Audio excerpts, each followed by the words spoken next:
Bismillahirrahmanirrahim. Assalamualaikum warahmatullahi wabarakatuh. Apa kabar teman-teman? Semoga bahagia dan semangat selalu. Pada kesempatan kali ini kita akan melanjutkan materi tafsir Tarbawi. Nah, kalau minggu kemarin kita telah membahas tentang belajar dalam perspektif Al-Quran, maka pada kesempatan kali ini kita akan mengulas tentang konsep mengajar dalam perspektif Al-Quran. Baik, di sini langsung saja kita masuk pada topik inti dari konsep mengajar ini. Kita awali dari definisi apa itu mengajar, kemudian unsur-unsur yang terdapat dalam kegiatan mengajar, konsep mengajar, kewajiban mengajar, dan diakhiri dengan prinsip dalam mengajar. Mohon maaf ya ada typo di situ. Selanjutnya masuk dalam definisi mengajar. Saya koreksi sebentar. Baik.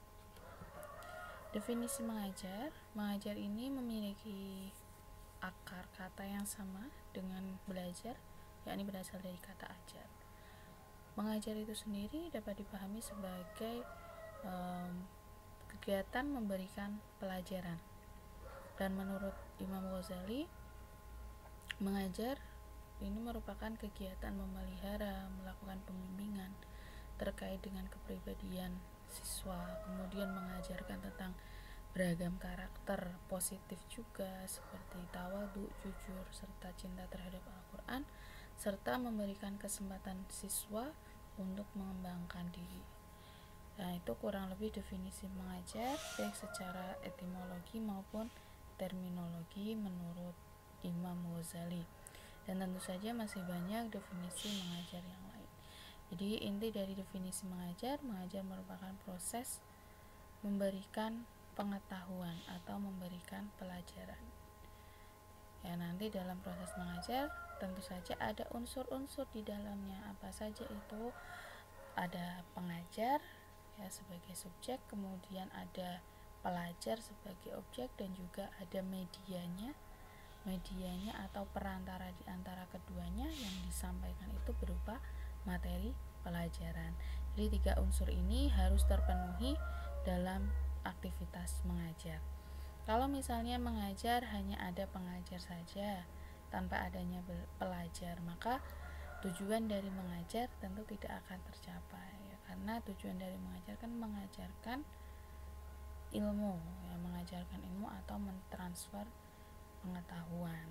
Nah, adapun misalnya ada pelajar tapi tidak ada pengajar, hanya ada materi pelajaran misalkan, bisa-bisa saja, tapi barangkali apa yang dipelajari oleh pelajar tersebut tidak akan maksimal ya, serta dapat juga diperoleh pemahaman yang kurang tepat. Nah, jadi kehadiran pelajar maksudnya pengajar ini sangat penting ya, sebagaimana dalam ta'limul muta'allim ya ada 6 hal yang harus dipenuhi untuk mencapai atau memperoleh ilmu itu ya. Ala tanalul ilma illa bisittatin. Apa saja? Zukain, wahirasin, wasdibarin, wabuluwatin. Nah, ini yang penting. Wa irsyadi ustadi. Jadi harus ada petunjuk dari guru sehingga seseorang pelajar ini dapat memperoleh ilmu pengetahuan dengan sempurna. Selanjutnya berkaitan dengan konsep mengajar ya, di dalam Al-Quran ini ada beberapa kata yang merepresentasikan tentang mengajar. Di antaranya adalah kata allama, kemudian nanti ada kata robba, darrosa, dan lain-lain. Nah, di sini konsep mengajar khususnya kata allama ini berasal dari kata alima dengan mazid yakni ain fi'ilnya ya, penambahan ain fi'il dengan tasydid. Nah, di sini kata allama diartikan sebagai membuat orang mengetahui. Jadi membuat orang menjadi tahu atau membuat orang mengetahui, sebagaimana contoh ya dalam sebuah karya ini dinyatakan allamal ustadzu at-tullab. Jadi allamal ustadz itu mengajarkan, ya, mengajari siswa, atau dipahami sebagai guru membuat siswa menjadi tahu atau mengetahui tentang sesuatu.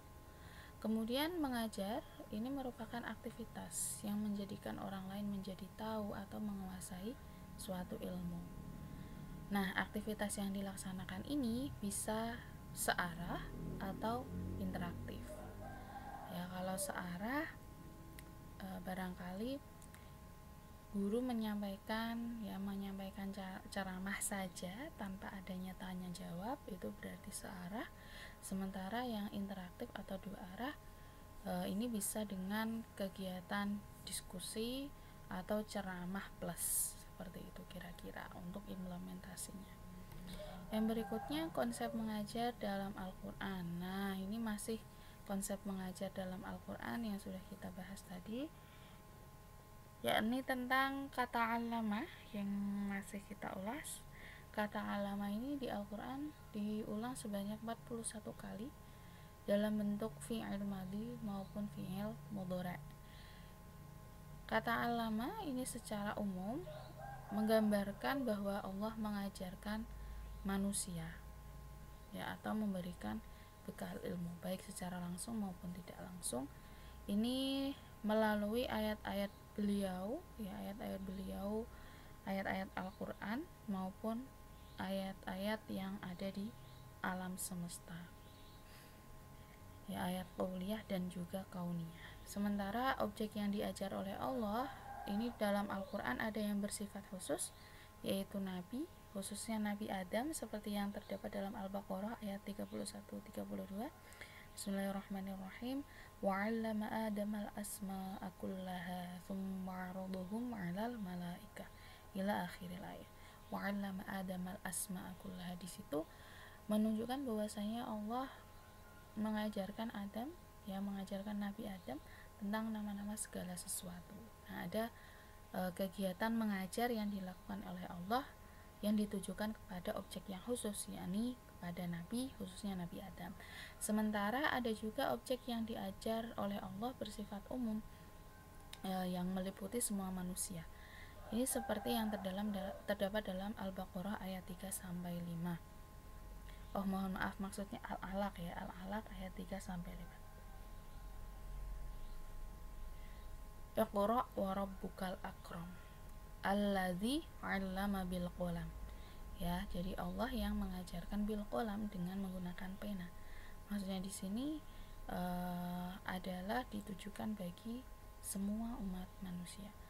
Term lain yang memiliki makna yang setara dengan alama adalah tadi yang sudah saya sebut di awal, ada robba, darrosa, dan addaba. Dan semua derivasi atau kata bentukannya, misalnya darrosa tadrusun, kemudian robbaniyun, dan lain sebagainya.